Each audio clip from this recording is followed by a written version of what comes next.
no século XVIII e banhada pelo Rio São Francisco, a histórica cidade de Piranhas apresenta grande beleza natural. Contudo, sua identidade, para além das associações possibilitadas pela natureza, está ligada também a fatos históricos relativos ao desenvolvimento tecnológico e ao cangaço. Essa composição de fatos singulares, marcos da memória de uma região, confere ao território de Piranhas importância nacional.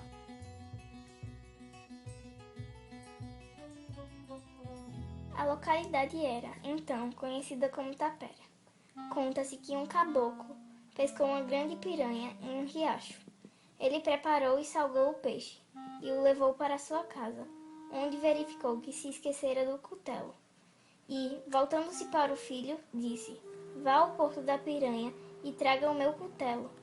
Esta versão, transmitida de geração a geração, segundo parece, deu origem ao nome Piranhas. Em 1859, Piranhas foi visitada pelo imperador Dom Pedro II e ganhou impulso comercial com a navegação a vapor pelo Rio São Francisco e, posteriormente, com a chegada da estrada de ferro construída pelos ingleses no século XIX. A força policial que exterminou o grupo e o rei do cangaço Virgulino Ferreira da Silva, o Lampião, saiu de Piranhas. A exposição das cabeças de Lampião, Maria Bonita e de 9 cangaceiros na escadaria da prefeitura marcou o fim do maior fenômeno brasileiro, o cangaço. Situada na microrregião do Sertão Alagoano, Piranhas encontra-se a 47 metros acima do nível do mar. Possui uma área de 409,1 km². Seu clima é temperado, variando-se de 39 a 20 graus. A cidade é banhada pelo Rio São Francisco, Rio Boa Vista ou Piranhas, Rio Urucu e Rio Capiá. Sua vegetação é a caatinga, apresentando plantas rasteiras, arbustivas e cactáceas. A flora da caatinga apresenta um papel importante para o desenvolvimento sustentável da região, onde suas plantas, de diferentes potenciais, são utilizadas pelos moradores, como forrageiras, frutíferas, medicinais, entre outras. Expressões folclóricas reforçam a riqueza cultural de Piranhas e do distrito de Entre Montes. O artesanato apresenta peças em couro, madeira, palha, tecelagem, tapeçaria e cerâmica. Os bordados confeccionados em vários municípios da região são uma importante fonte de renda para a população. A cidade de Piranhas possui um acervo arquitetônico de valor pela homogeneidade do casario e pela presença de edifícios monumentais, estrategicamente colocados em um espaço urbano. Não é uma cidade de grandes arquitetos, mas sim dos mestres de obras e dos pedreiros. Na área tombada estão casarios, igrejas e outros imóveis distribuídos pelos morros e baixadas, entre os quais a estação ferroviária, Torre do Relógio, Igreja Nossa Senhora da Saúde, Palácio Dom Pedro II e o cemitério. Na comunidade de Entre Montes, destaca-se a Igreja Nossa Senhora da Conceição.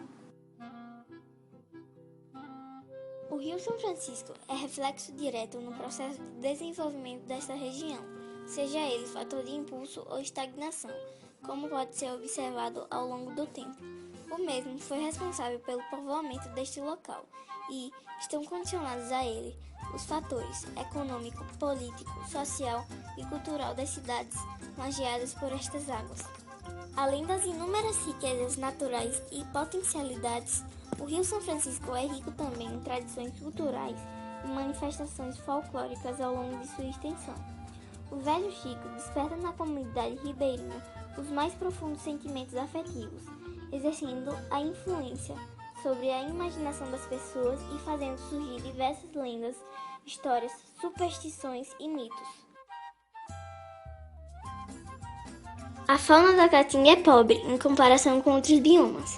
Já foram identificadas 17 espécies de anfíbios, 44 de répteis, 695 de aves e 120 de mamíferos, num total de 876 espécies de animais vertebrados, pouco se conhecendo em relação aos invertebrados. Um dos animais mais raros e ameaçados de extinção da Caatinga é a ararinha azul. Outros animais típicos desse bioma são o sapo-cururu, a asa branca, o cutia, o gambá, o veado catingueiro, o tatu-peba e o sagui de tufos brancos. As mulheres, ainda que em número menor, também ajudaram a ampliar a lenda e o mito do cangaço. Entraram tardiamente no cangaço e, no geral, não participavam de combates.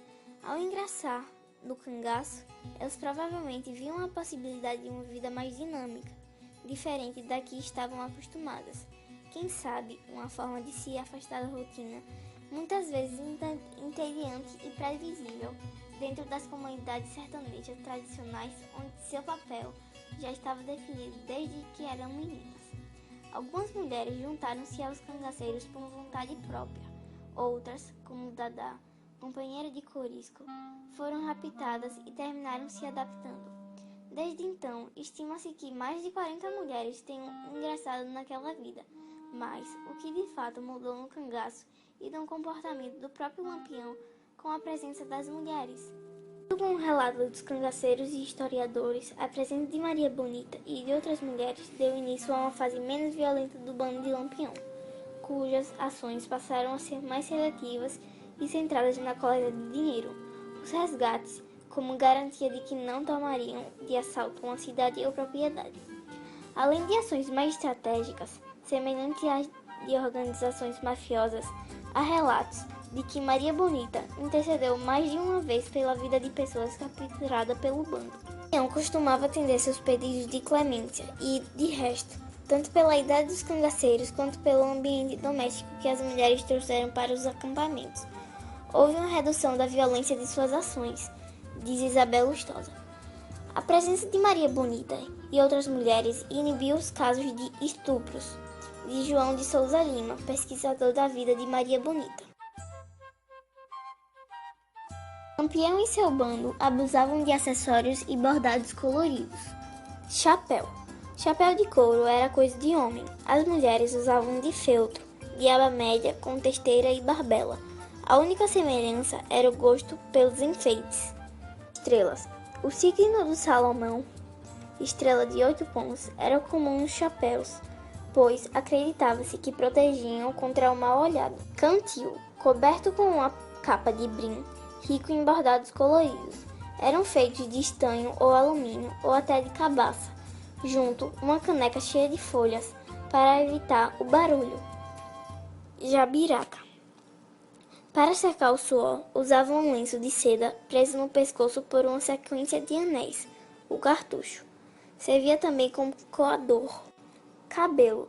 Maria Bonita apareceu em fotos com o cabelo à la garçone, tendência que surgiu no fim da década de 20.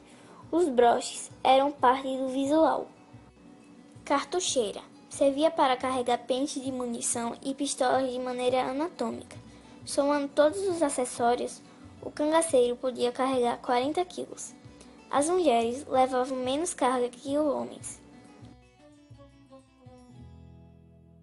O argumento de que o cangaço surgiu, entre outros motivos, como a resposta aos desequilíbrios e instabilidade agrária e à injustiça social histórica da região, sempre teve força e é válida. Ou seja, a estrutura agrária sertaneja certamente tem peso e tem de ser levada em conta. Mas essa vertente explica parcialmente a questão. A estrutura agrária regional certamente teve papel importante na configuração econômica, política e social do sertão nordestino, e o cangaço, entre outros tipos de manifestações socioculturais, é reflexo dela, por certo, mas poderíamos argumentar, por outro lado, que a miséria, a má distribuição de terra, as arbitrariedades das autoridades políticas e policiais e o latifúndio também existiram em outras regiões do país. Nem por isso surgiram bandos de cangaceiros ou fenômenos de banditismo rural de tal envergadura social e cultural. Virgulino não seria um justiceiro romântico, um Robin Hood da Caatinga, mas um criminoso cruel e sanguinário, aliado de coronéis e grandes proprietários de terra. Os cangaceiros conheciam a Caatinga como ninguém.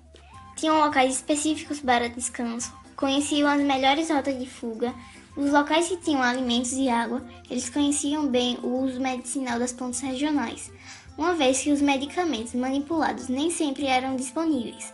Usavam a vegetação xerófita e o ambiente quente e seco da caatinga a seu favor. Sabiam como despistar os policiais das volantes. A região nordeste do Brasil apresenta problemas sociais e históricos. Agricultura atrasada e pouco diversificada, grandes latifundiários, concentração de renda e uma indústria pouco diversificada e de baixa produtividade, além do fenômeno natural de secas constantes. As distintas características do Nordeste em relação às outras regiões do país, além de acentuar as desigualdades regionais, formaram um cenário propício à migração nordestina, em especial às áreas urbanas. Toda a história do sertão semiárido do Nordeste do Brasil é marcada pela interferência do Estado, comumente pautada no tema que é a espinha dorsal das políticas públicas para a região, a seca.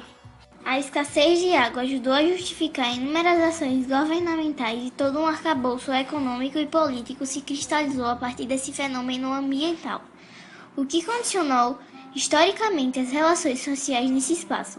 A seca é, nesse sentido, estruturante da vida social e política regional, e, por conta disso, é suscetível de ser apropriada como vetor de uma nova forma de perpetuar e regular as relações na região.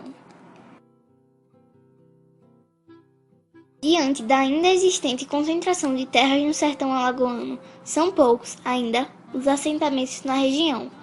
Além disso, as condições encontradas neles não são adequadas para que as famílias de trabalhadores rurais possam produzir na terra e dela poderem tirar o seu sustento, sendo muitas vezes necessário buscar trabalho fora do assentamento. Além de todas as belezas já citadas, não podemos esquecer da usina hidrelétrica de Xingó, que está localizada entre os estados de Alagoas e Sergipe, especificamente a 12 quilômetros do município de Piranhas.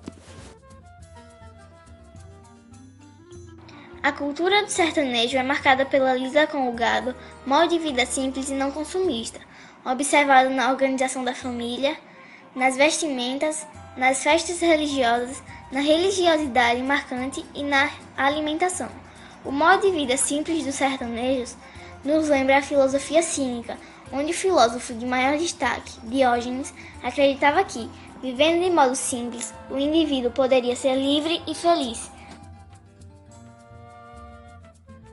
Professora Dalma, na sua opinião, existe alguma relação entre o modo de vida dos sertanejos e a filosofia cínica? Sim, pois o próprio lema do cinismo, vida simples, vida feliz, nos remete ao estilo de vida simples e não consumista do povo sertanejo, né? Eles precisam de muito pouco para ser felizes. O sertanejo é aquele homem que luta, é aquele homem que valoriza muito a sua essência e não tanto a sua aparência.